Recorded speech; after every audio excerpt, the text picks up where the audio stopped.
Seeing the hint as a golden opportunity to have some time alone with Beth, Ted suggested they try the new mall that had opened in the city and spend some time browsing with Beth's agreement. An hour later saw them walking through the main doors of the Rexton Plaza. This was a very different experience having a man accompanying her. Beth took Ted's hand as a sort of security blanket against being hassled by all the single men that were cruising the mall looking for a possible date. Gentle squeeze from Ted felt good as they navigated through the crowd. Surprisingly, Ted took her to several shops that piqued her interest. One was a boutique that dealt in perfumes, something she would never have thought Ted would be comfortable in. She allowed herself to be doused, sprayed, and dabbed with all manner of scents. She kept asking Ted for his opinion on each new product, as if his approval was essential before buying, several $100s poorer. But smelling good, they wandered through a shop that sold handcrafts. There were scented soaps, handmade beeswax candles, and all manner of knickknacks in wood and leather. Ted bought her some lilac-scented soap and a long-handled wooden-back scrubber for the bath.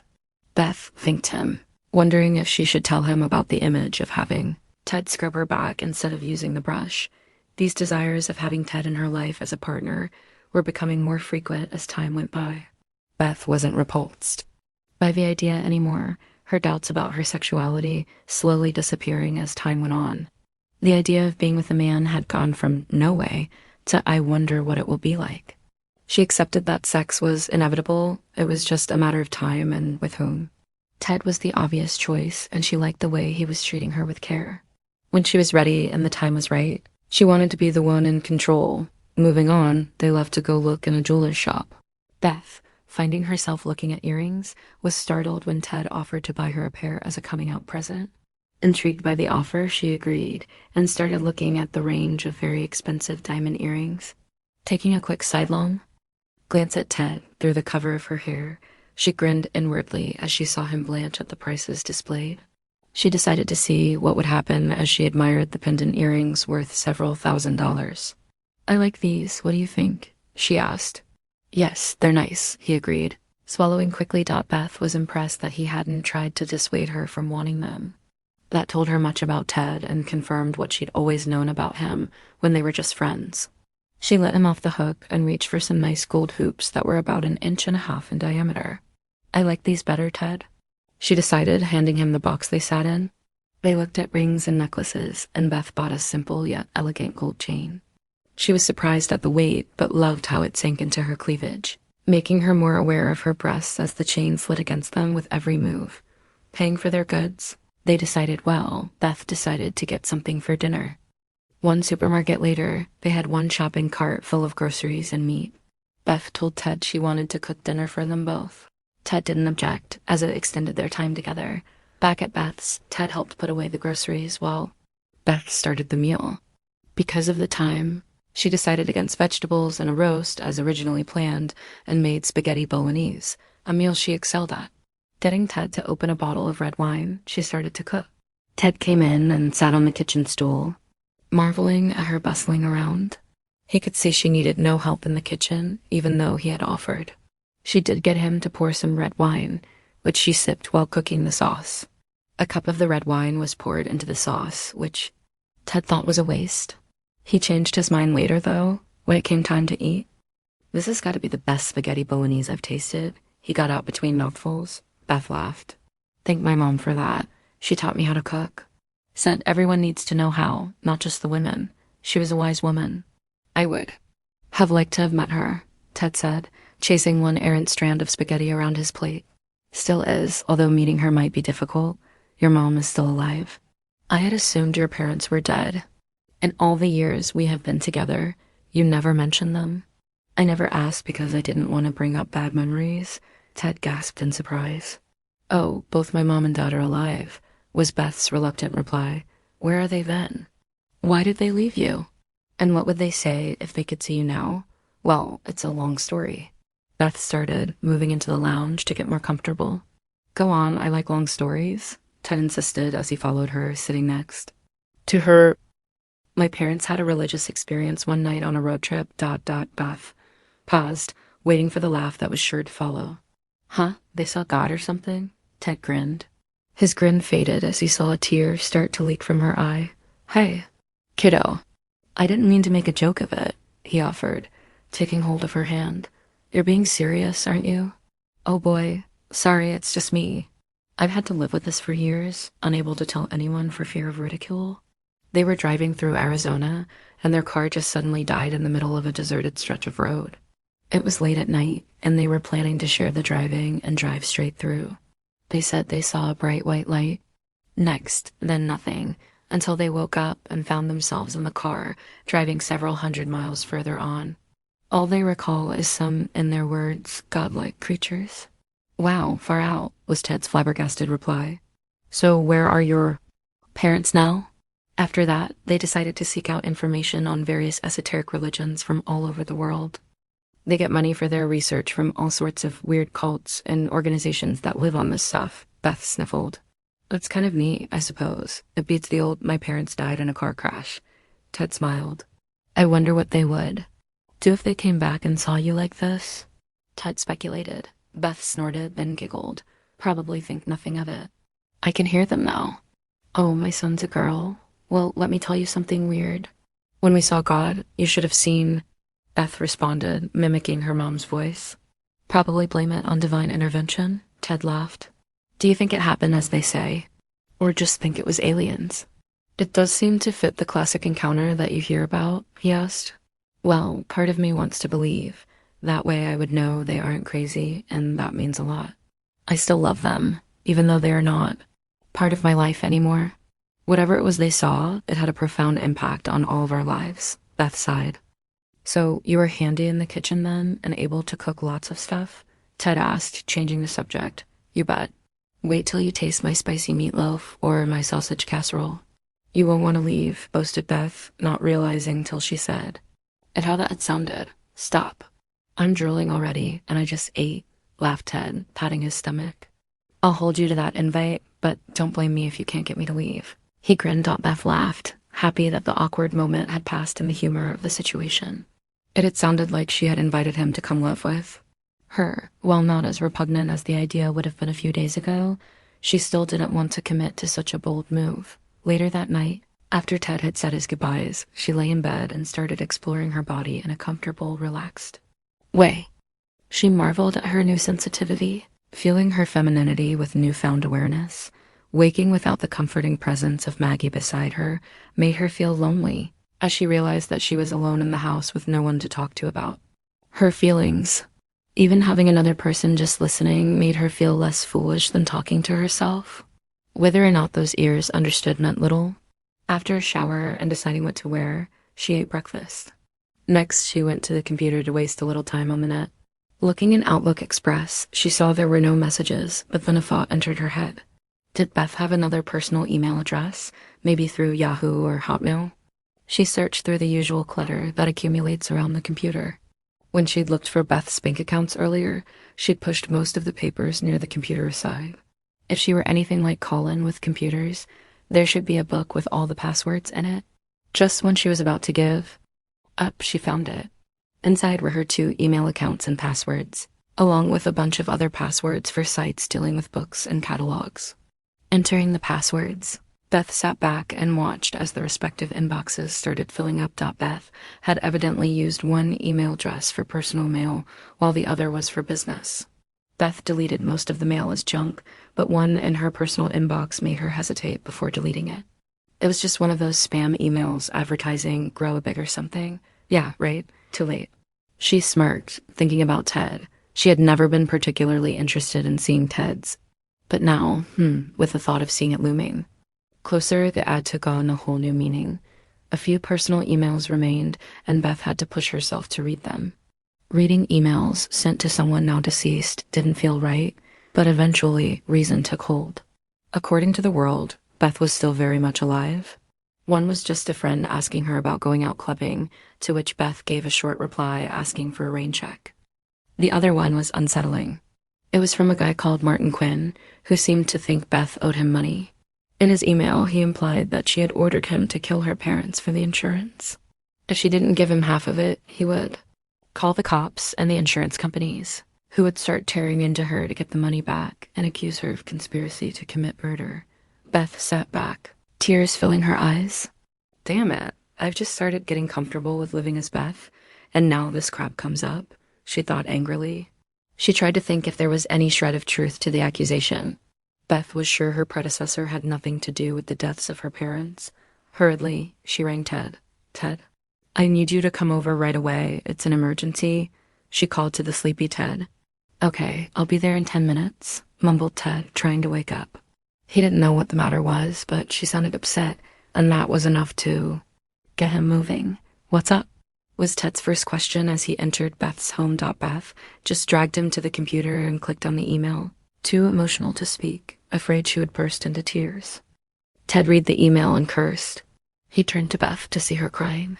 He stood up and gathered her into his arms, letting her release the flood of tears she had been holding back. Ted was angry beyond belief. For someone to prey on women like this was unacceptable. He wished he could get hold of the guy and show him exactly how he felt about it. I just started feeling good about being Beth, and now this comes up, sobbed Beth, feeling safe in Ted's strong arms. What am I supposed to do?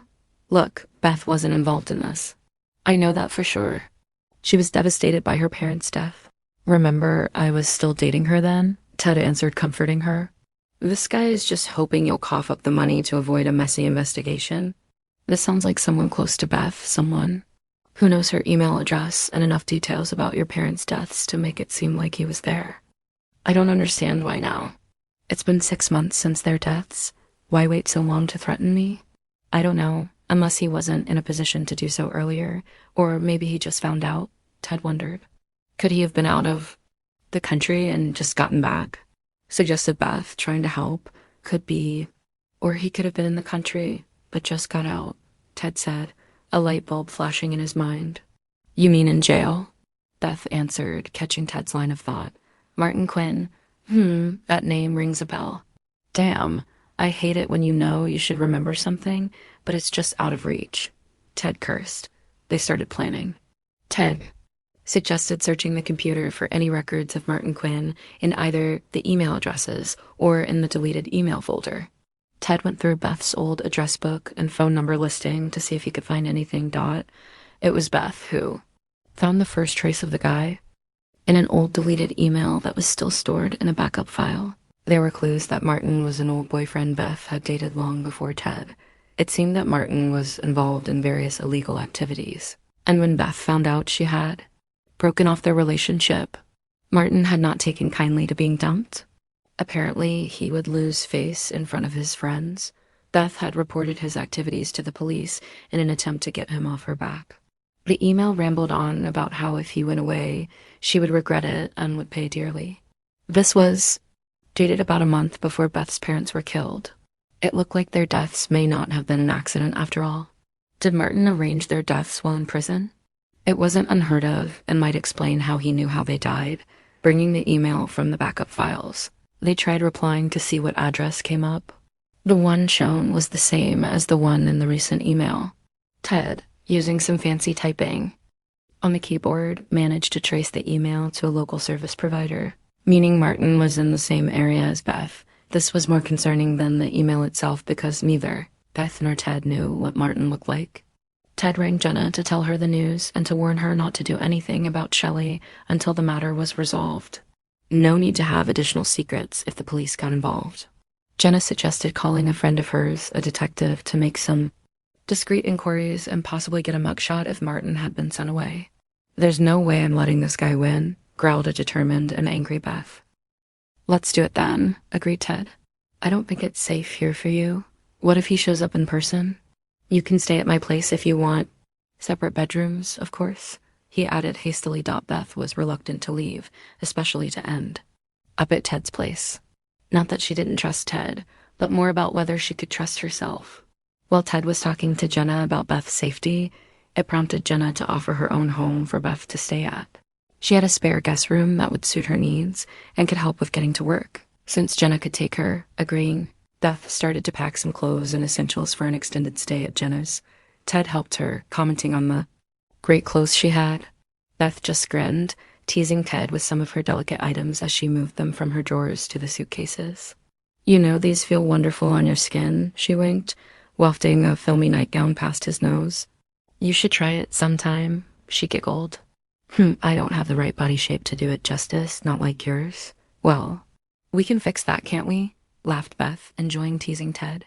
Just a small application of polymer, and you could be exactly like me, she suggested, grinning widely. She then threw a baby doll nightie over Ted's head, muffling his response.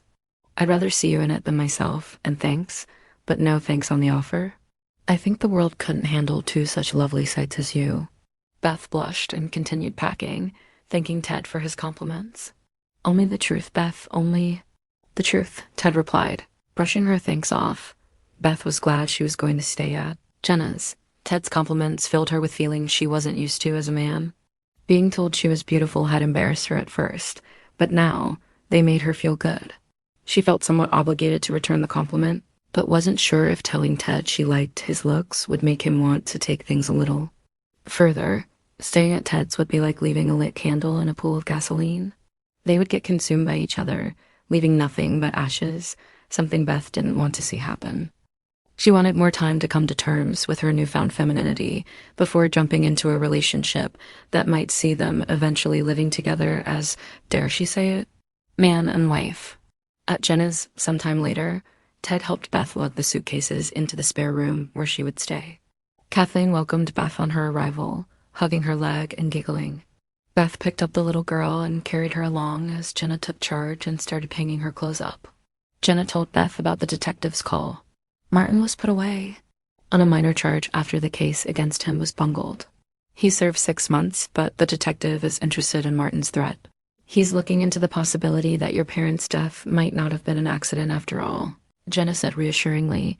He doesn't think I had anything to do with my parents' death? Beth asked worriedly. No, he pulled up Martin's file, and it seems intimidation and bullying are his specialties. He said not to contact him either by phone or email. Let him sweat it out and hope he gets careless. Beth was relieved. Thank you, Jenna. Sorry, Beth. I just saw another threat to your happiness, and that upset me, he offered contritely. He looked at Jenna and motioned for her to continue. Sarah Britton is a friend of mine. She's a geneticist of some note, a true artist when it comes to DNA manipulation. We were flatmates when we were going for our degrees, Jenna explained. I've kept in touch with her, and she should be able to help us. For what exactly? Beth asked. Well, in my excitement about getting the clean polymer, I was just thinking of the easiest way to help Shelley, but as you rightly pointed out, a clone of myself could bring us all down. Now that I've thought about it, I decided that Shelley deserves to be the woman she should have been if she had been born one. Go on, urged Beth, starting to understand where this was heading. If Sarah can alter Shelley's DNA from male to female through genetic adjustments, then Shelley would become the woman she was meant to be, along with her own unique traits that set her apart from me. She can be trusted. What about Beth's identity? Ted asked, still sounding a bit concerned.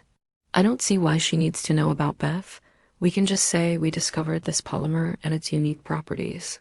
Not that Sarah would need a bribe, but we can offer her a sample for her own use for her continued silence. Don't tell me she has a brother who went through a similar process like Shelley, scoffed Ted. No, but she has a daughter with a medical condition that could be cured if the genetic flaw that caused her condition could be corrected and used with the polymer. That's heavy, Ted exclaimed. Sorry to hear that, but maybe this will work. Out well of us. That evening, after Ted had left, having stayed for dinner, Beth talked to Jenna about her growing feelings towards Ted. Jenna told her to search her heart and allow her feelings to grow. Don't deny that you have feelings for Ted, was Jenna's advice. She also told Beth to allow her feelings to show so Ted wouldn't get discouraged. Beth saw the wisdom in Jenna's advice and promised to follow it. Maggie was glad to see Beth again, and took every opportunity to show it when Kathleen wasn't playing with her. Now that Kathleen was in bed, Maggie promptly jumped up onto Beth's shoulder.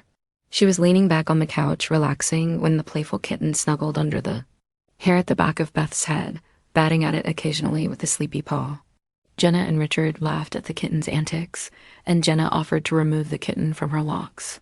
No, leave her be. It's kind of nice having a warm, vibrating neck support, Beth giggled. As the kitten purred her agreement, the evening passed quickly, and bathroom arrangements were made before Beth left for bed. Sleep was slow in coming.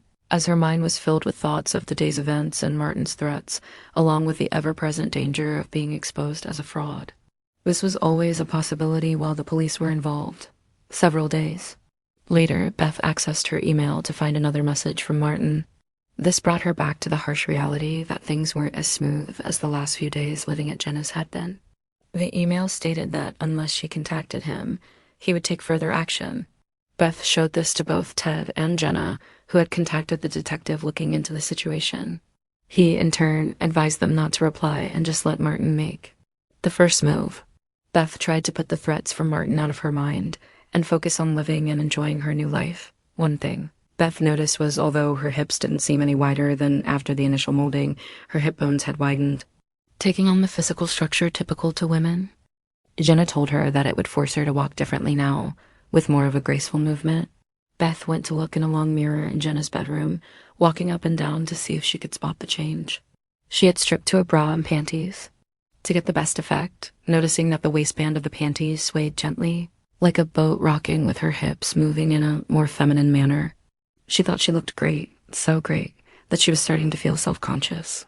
Even though she was female now, there were still remnants of Colin's old thoughts that made her feel an attraction to her own reflection. She barely managed to stop her admiration of her body before she needed a change of panties. It took most of her control to stop her fingers from moving down instinctively. Ted had noticed Beth's gait changing from a slightly masculine walk to a more feminine one. When he mentioned it to Jenna and was told the reason, he wanted to conduct a few more tests. He said that now that Beth was complete inside and out, it was important to see if the other benefits of the polymer were still in effect. He wanted to know if Beth was still resistant to quick impacts. After hearing about Martin's latest email, Ted decided to test Beth that night. After another wonderful meal, Jenna drove Beth to Ted's place. One of the first tests was Beth's resistance to being poked. Jenna was concerned about what would happen if the polymer's protective abilities had diminished when Ted attempted to test that. We don't want to end up taking Beth to the emergency room with a puncture wound just because you were too hasty, Jenna declared, putting her foot down when Ted produced a sharp-looking pin. You're right, Ted agreed, shamefacedly. They decided a pin would serve just as well and selected Beth's left arm as the first target. Half expecting the pin to penetrate her skin, Beth flinched as the pin was jabbed at her arm. She sighed in relief as the pin failed to penetrate. Beth said she felt the pull on her skin as it dented but felt no pain. Encouraged by this, Ted decided to increase the challenge. Despite Jenna's continued protest that it wasn't necessary, Ted grabbed a kitchen knife and tried to poke Beth in the stomach. A sharp ping sound resulted as the knife blade snapped, and Ted was left nursing a sore wrist. Ouch, that hurt, exclaimed Ted, holding his wrist carefully. It was like stabbing a concrete wall.